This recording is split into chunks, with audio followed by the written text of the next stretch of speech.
मित्रों, भगवान शिव ने बताया, स्त्री के कौन सा फूल सूंघने मात्र से ही उसे पुत्र की प्राप्ति होती है। एक समय की बात है, भगवान भोलेनाथ कैलाश पर्वत पर बैठे हुए थे।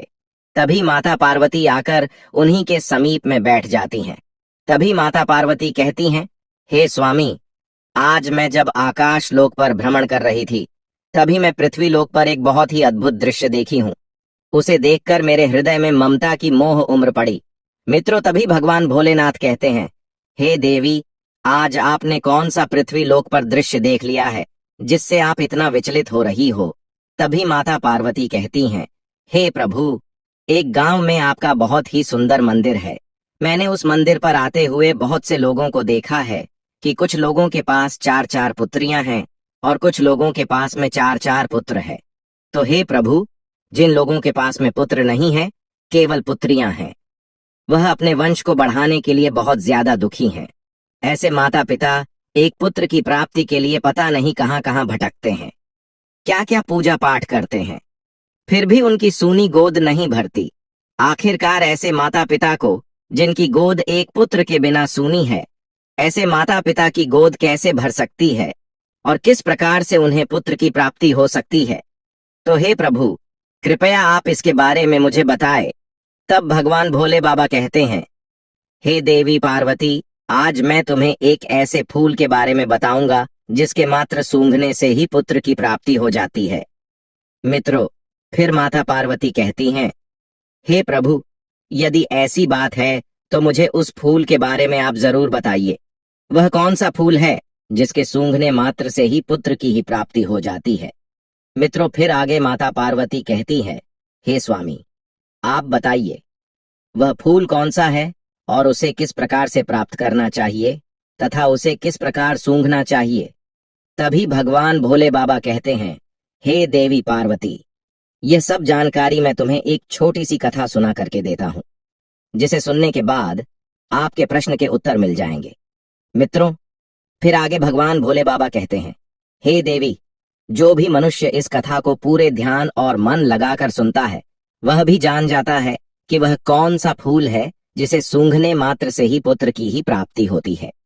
तभी माता पार्वती कहती हैं, हे स्वामी, आप इस कथा को मुझे अतिशीघ्र सुनाइए, क्योंकि मैं यह जानना चाहती हूँ आखिरकार वह फूल कौन सा है और उस फूल का नाम क्या है जिसको सूंघने मात्र से ही पुत्र की प्राप्ति हो जाती है। क्योंकि प्रभु, एक नगर में एक सेठ की पुत्री है जो हमारी बहुत बड़ी भक्त है। वह हमारी तथा आपकी पूजा पाठ हर सोमवार को करती है तथा वह हर सोमवार व्रत भी रहा करती है और अभी तक उसकी शादी नहीं हुई है। और वह अपने पिता और अपनी बहनों की हालत देखते हुए, पुत्र की अभिलाषा रखते हुए काफी बरसों से परेशान है कि जब उसकी शादी हो जाए तो उसके मन की मुराद अवश्य पूरी हो और उसे पुत्र की प्राप्ति हो। तो इसलिए प्रभु, यदि मुझे मालूम पड़ जाएगा कि फूल के सूंघने मात्र से ही पुत्र की प्राप्ति हो जाती है, तो मैं उसके पास में जाकर के अपनी उस भक्ति को, यानी उस सेठ की पुत्री को यह बात जरूर बताऊंगी जिससे उसे पुत्र प्राप्ति की मुराद पूरी हो सके। मित्रों, फिर आगे भगवान भोले बाबा माता पार्वती से कहते हैं, हे देवी, आज आपने स्त्रियों तथा पुरुषों के लिए बहुत ही महत्वपूर्ण प्रश्न किया है। इस प्रश्न में स्त्रियों और पुरुषों के जीवन भर का लाभ छुपा हुआ है।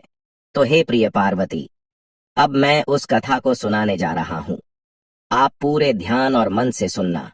फिर माता पार्वती कहती हैं, ठीक है प्रभु, आप कथा को आरंभ करिए, मैं पूरे मन और ध्यान से सुनूंगी। मित्रों, फिर भगवान भोले बाबा कथा को सुनना आरंभ करते हैं और कहते हैं, हे देवी पार्वती, एक बार की बात है, एक किसान था, उसके 6 बेटी थी और 5 बेटियों की शादी हो चुकी थी। 6वीं बेटी, जो माता पार्वती और शिवजी की उपासक थी, उसकी अभी शादी नहीं हुई थी। वहीं जिन 5 बेटियों की शादी हो गई थी, उन 5 बेटियों को पुत्री थी, किसी को पुत्र नहीं था। 6वीं, जो सबसे छोटी बेटी थी, अभी तक उसकी शादी नहीं हुई थी। किसान इस बात को लेकर बड़ा चिंतित रहता था कि अभी तक 5 बेटियों को कोई पुत्र नहीं हुआ है। लगता है कि 6वीं बेटी को भी कोई पुत्र नहीं होगा।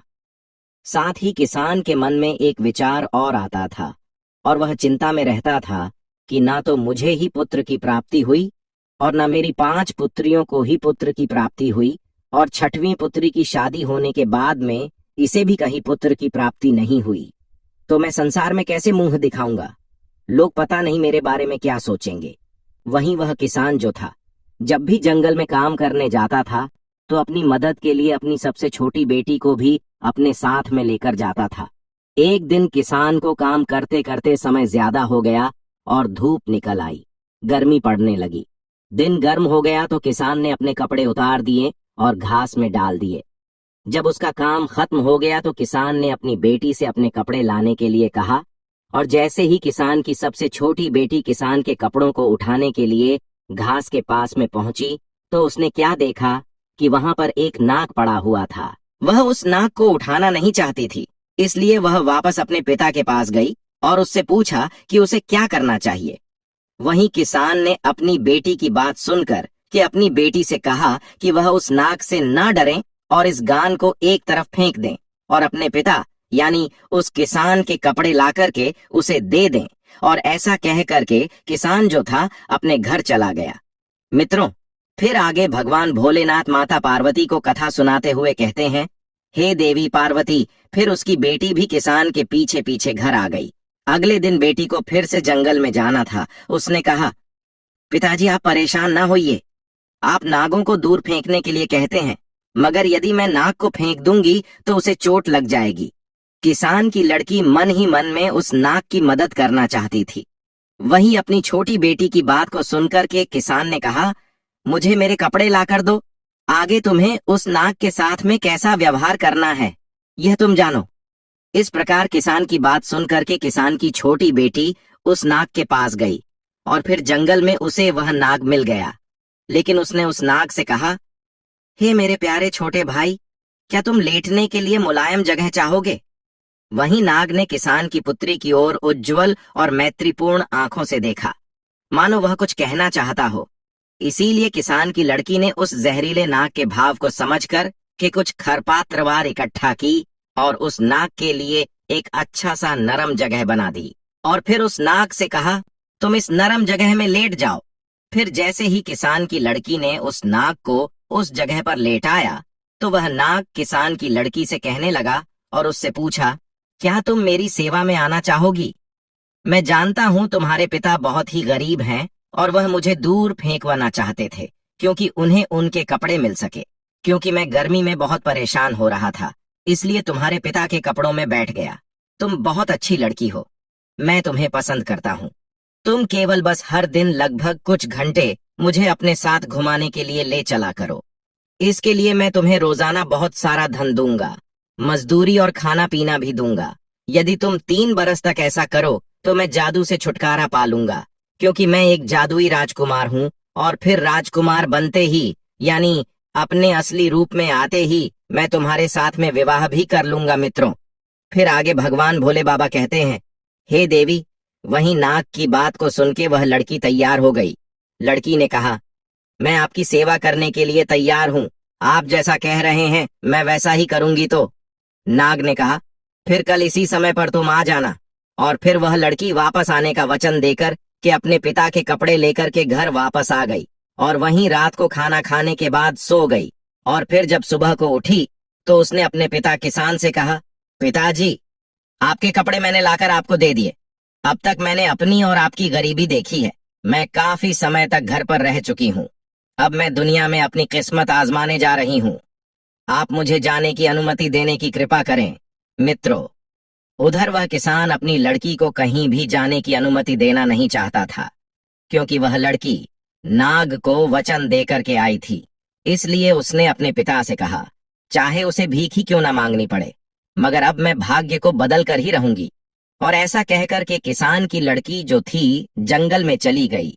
वह जंगल में गई और जल्दी ही उसे वही नाग मिल गया। फिर वह उसके आने से बहुत ही प्रसन्न हुआ और नाग ने उससे कहा, अब तुम आ गई हो तो मुझे थोड़ा इधर उधर घुमाने के लिए ले चलो। फिर किसान की लड़की ने वैसा ही किया। फिर किसान लड़की ने उस नाग को अपने पीछे पीछे घूमने के लिए लेकर चल दी। मित्रों, फिर आगे भगवान भोले बाबा माता पार्वती से कहते हैं, हे देवी, जब शाम में घुमाते घुमाते पहले ही दिन का समय समाप्त हुआ तो उस जंगल में एक शानदार महल अचानक प्रकट हो गया। उस महल में एक बड़ा सा कमरा था, जिसमें एक बड़ी मेज थी, जो खाने पीने की चीजों से सजी हुई थी, जो उस लड़की अपने पूरे जीवन काल में कभी नहीं देखी थी। फिर तो किसान की लड़की ने भरपेट खाना खाया और फिर बिस्तर पर चली गई। और फिर रोजाना हर दिन वह 1-2 घंटे के लिए उस नाग को अपने साथ रखती थी और फिर महल में जाती थी, जहां उसके लिए सब कुछ तैयार किया जाता था और जहां उसके लिए शानदार व्यवस्था की जाती थी। मित्रों, फिर आगे भगवान भोले बाबा माता पार्वती को कथा सुनाते हुए कहते हैं, हे देवी, इस प्रकार धीरे धीरे 1 वर्ष बीत जाने के बाद में किसान की लड़की ने उस नाग से अपने पिता से मिलने की अनुमति मांगी। तो नाग ने कहा, तुम्हारी इच्छा अपने पिताजी से मिलने की है, तो जाओ, मिलाओ और अगले दिन वापस लौट आना। और फिर नाग इस शर्त पर सहमत हुआ कि वह तुरंत लौट आएगी। इस प्रकार किसान की लड़की ने अपने पिता और अपनी बहनों के लिए सोना और अन्य कीमती चीजें ले लीं और अपने घर चली आई। जब वह अपने खजाने के साथ में अपने पिता के पास पहुंची, तो उसके पिता और उसकी बहन जानना चाहती थीं कि यह सारा सामान उसे कहां से मिला है और इसका मालिक कौन है। लेकिन उस लड़की ने उन्हें कुछ भी नहीं बताया, क्योंकि नागराज ने उसे ऐसा करने से मना कर दिया था। यहाँ तक कि किसान और उसकी 5 बेटियों ने उसको बहुत ज्यादा मारा पीटा, लेकिन उसने कुछ भी नहीं कहा। और वहीं अगले दिन वह लड़की उस नाग के पास वापस जंगल में चली गई और फिर उस नाग को हर दिन 1 या 2 घंटे तक घुमाने ले जाती रही। इस प्रकार दूसरे वर्ष के अंत में एक बार फिर वह अपने पिता और अपनी बहनों से मिलने गई और इसी प्रकार तीसरे वर्ष के अंत में भी मिलने गई। वहीं जब किसान की लड़की तीसरी बार नाग को छोड़ करके अपने पिता और अपनी बहनों से मिलने के लिए गई, तो जाने से पहले नाग ने कहा था कि आज तुम तुरंत लौट कर आना, कल तक नहीं रुकना। और इस प्रकार वह लड़की आने का वचन दे करके उस नाग को छोड़ करके चली गई। उधर जब वह लड़की अपने पिता के पास पहुंची, तो उसके पिता और उसकी बहनों ने इस बात पर जोर दिया कि जो धन वह अपने साथ लेकर आती है, सोना चांदी आदि, उसका असली मालिक कौन है और वह किसके यहाँ पर काम करती है। वहीं उस लड़की ने अपने पिता और अपनी बहन को कुछ भी नहीं बताया, तो किसान ने उसे घर से बाहर जाने देने से इनकार कर दिया। वहीं किसान की बेटी ने किसी तरह से अपने आप को बाहर जाने का रास्ता निकाल लिया। आखिरकार उसने जोर लगा करके खुद को अलग कर लिया, लेकिन जब तक वह जंगल में लौटी तब तक बहुत देर हो चुकी थी। नाग अब वहां पर नहीं था। मित्रों, दुख की बात तो यह थी कि उसने हर जगह देखा, लेकिन वह महल भी वहां से गायब हो गया था और नाग भी वहां से गायब हो गया था, क्योंकि जब वह दूर थी, यानी अपने पिता के घर में थी, तो उस नाग के 3 वर्ष पूरे हो चुके थे और 3 वर्ष पूरे होने पर उसका जादू टूट चुका था और वह नाग वापस एक राजा के रूप में बदल गया था और फिर वह अपने राज्य को वापस चला गया था। उधर उस नाग को जंगल में ना पा करके वह लड़की बहुत परेशान होने लगती है और सोचने लगी, शायद मेरे पिता और मेरी बहनों ने मुझे घर पर ना रोका होता, तो शायद आज वह नाग मेरे पास होता। फिर तो लड़की ने उस नाग को दुनिया भर में खोजने का फैसला किया और ढूंढते ढूंढते रास्ते में वह जंगल में एक झोपड़ी के पास पहुंची, जहां पर एक बूढ़ी औरत रहती थी। फिर उसने रात के लिए आश्रय मांगा और बुढ़िया को सारी बात बताई। फिर बुढ़िया ने उसका मित्रवत ढंग से स्वागत किया और अगले दिन बुढ़िया ने 3 सेब दिए और उसने उसे बताया कि पहले सेब में एक सोने की तकली है, दूसरे सेब में सोने की सूत की रील है और तीसरे सेब में एक सुनहरा चरखा है, और उसे बताया कि वह सबसे पहले किससे मिलेगी और उसे क्या करना है जिससे वह राजा तक पहुंच सके। वहीं लड़की ने मित्रतापूर्ण वृद्ध महिला को धन्यवाद दिया और वहां से आगे बढ़ गई। इस प्रकार किसान की लड़की तीनों सेबों को लेकर के आगे निकल पड़ी। इस प्रकार कई दिनों के बाद में बहुत दूर चलने के बाद जब वह एक कांच के पहाड़ पर पहुंची, वह नहीं जानती थी कि वह इसे कैसे पार कर सकती है। पहाड़ में बहुत ज्यादा फिसलन थी, जिससे कि वह हमेशा नीचे की ओर फिसलती थी। अंत में उसे कुछ ही दूरी पर एक लोहार दिखाई दिया। वह उसके पास में गई और उसने अपने हाथों और घुटनों में घोड़े की नाल बांध ली और पहाड़ पर चढ़ गई। इस प्रकार पहाड़ को पार करने के बाद में उसे एक महान नगर दिखाई दिया। वहां पर वह राजा रहता था। मित्रों, यह वही नाग था जिसे वह प्रतिदिन इधर से उधर ले जाती थी। इधर वह राजा जो था पहले से ही शादीशुदा था। उसकी एक खूबसूरत पत्नी थी। ज्यादा समय हो जाने की वजह से वह नाग जब राजा में बदल गया तो उस किसान की लड़की को भूल गया। इधर नाग से बने राजा को कोई संतान नहीं थी, मगर उसकी जो रानी थी वह अपने राजा की सारी संपत्ति अपने परिवार वालों को दिलवाना चाहती थी, क्योंकि उसे राजा से ज्यादा अपने घर परिवार में ज्यादा मोह था। उधर राजा भी पुत्र के ना होने से बहुत ज्यादा चिंतित था। मित्रों, फिर आगे भगवान भोले बाबा माता पार्वती से कहते हैं, हे देवी, एक दाई भेष बदल करके महान के अंदर चली गई और रानी से काम करने की गुहार लगाने लगे। वहीं रानी ने यह सोच करके काम दे दिया कि यह सूत काटने वाली है और रोजाना महल में रह करके मखमल जैसे हमारे महल में रखे हुए सोफा के सूत काट दिया करेगी। इस प्रकार जब किसान की लड़की ने पहले दिन बाला सेब खोला जो जंगल की बूढ़ी औरत ने उसको दिया था, तो उसमें से सोने की तकली निकली। और जब रानी ने उस तकली को देखा तो उसे बहुत पसंद आई। फिर रानी ने किसान की लड़की से कहा कि मैं इसे खरीदना चाहती हूँ। तो किसान की लड़की ने रानी से कहा, नहीं नहीं, यह बिक्री के लिए नहीं है, लेकिन अगर आप मुझे एक रात के लिए राजा के साथ सोने दोगी तो यह तकली मैं आपको दे दूंगी। वही सोने की तकली रानी को बहुत पसंद थी, इसलिए रानी ने सोचा और वादा किया, ठीक है, तुम मुझे तकली दे दो, आज रात को मैं तुम्हें राजा के पास सोने की अनुमति दे दूंगी। फिर क्या था मित्रों, जैसे ही शाम हुई तो रानी ने राजा को नींद की दवा दे दी और इस प्रकार राजा जो था गहरी नींद में सो गया। फिर राजा के सो जाने के बाद में रानी किसान की लड़की को राजा के शयन कक्ष में ले गई और छोड़ करके चली आई। उधर किसान की लड़की राजा के पास जाकर के बिस्तर के पास बैठ गई और फूट फूट करके रोने लगी। अब मुझे पता है कि कृतज्ञता दुनिया का चलन है। उसने कहा कि 3 साल तक मैं तुम्हें नाग के रूप में खोज रही थी। तुम्हारी खातिर मुझे अपने पिता और बहनों से मार और कठोर शब्द मिले। कांच के पहाड़ पर चढ़ने के लिए मेरे हाथों और घुटनों में घोड़े की नाल बंधी गई और अब तुम सब कुछ भूल गए हो कि आपने मुझसे शादी का वादा किया था, और यहाँ तो आप अपने पत्नी के साथ में सुखपूर्वक जीवन बिता रहे हो। आपने मेरा बिल्कुल भी इंतजार नहीं किया।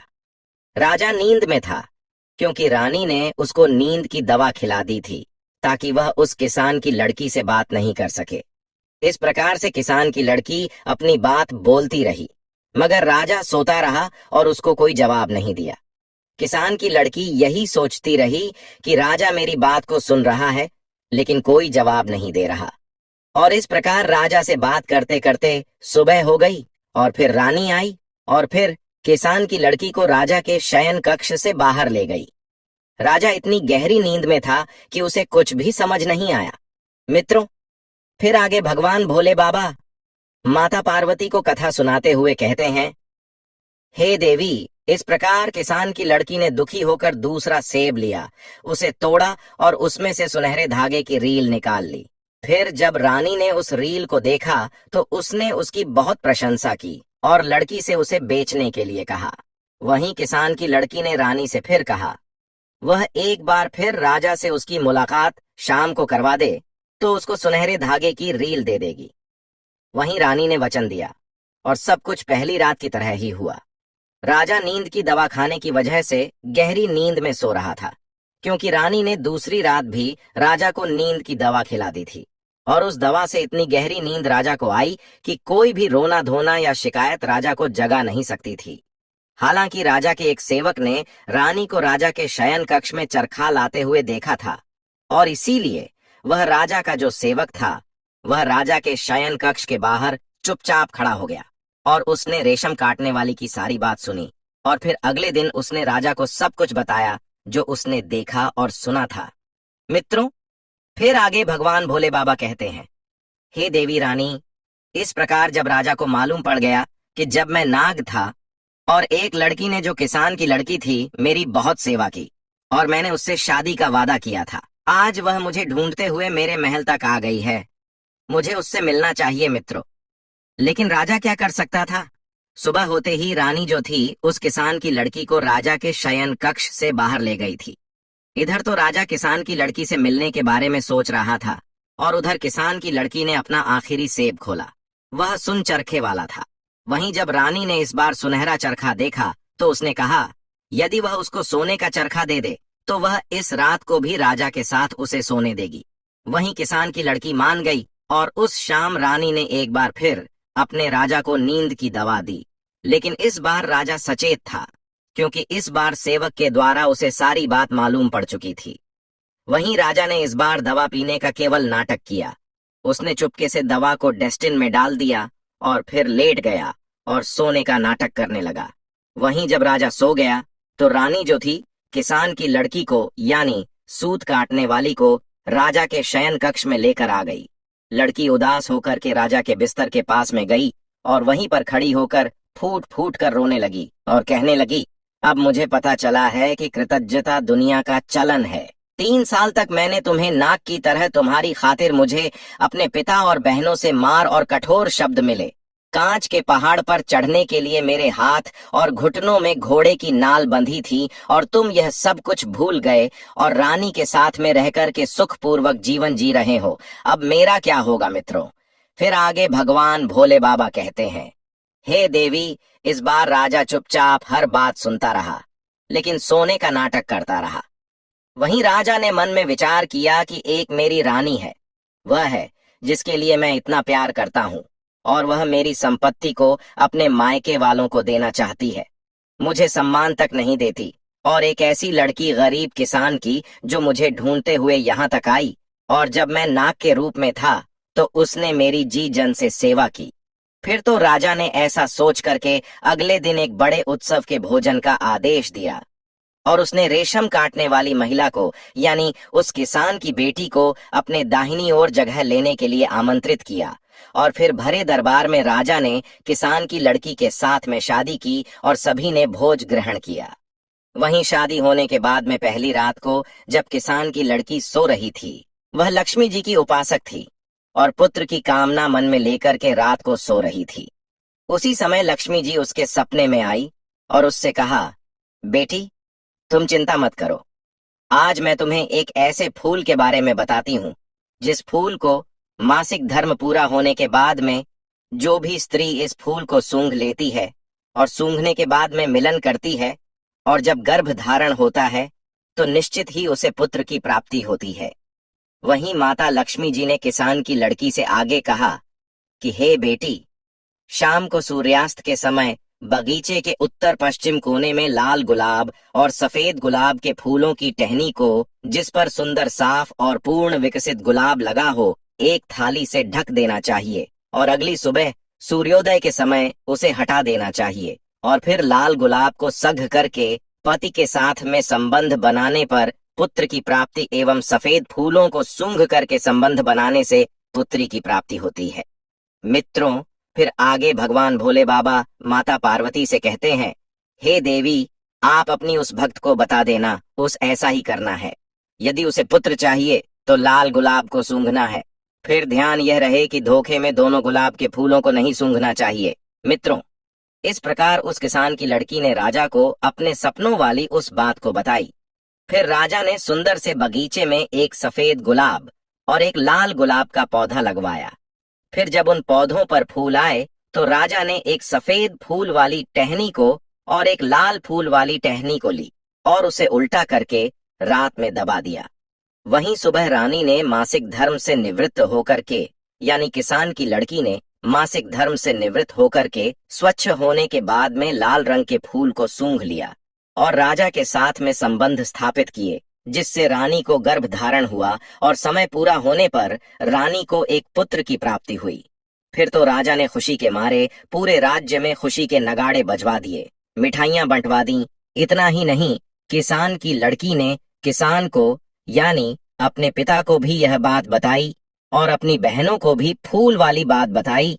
यहाँ तक कि राजा की पहली रानी को भी उसने यह फूल सूंघने वाली बात बताई। फिर तो सभी को पुत्र की प्राप्ति हुई और जिसने पुत्री चाही उसे पुत्री की भी प्राप्ति हुई। मित्रों, फिर आगे भगवान भोले बाबा माता पार्वती से कहते हैं, हे देवी, इस प्रकार से उनके घर में सबके जीवन में सुख की अनुभूति होने लगी और इस तरह से उन सबको पुत्र की प्राप्ति हो गई और फिर उसके परिवार में सभी का जीवन खुशियों से भर गया। दोस्तों, अगर ये कहानी आप लोगों को पसंद आई हो तो कमेंट बॉक्स में हर हर महादेव लिख करके वीडियो को लाइक करके चैनल को सब्सक्राइब करके बेल आइकन ऑल पर प्रेस कर लीजिए, जिससे आप सभी लोगों को प्राचीन कथाएं और कहानियां सबसे पहले प्राप्त हो सके। मित्रों, वीडियो को पूरा देखने के लिए आप सभी लोगों का धन्यवाद।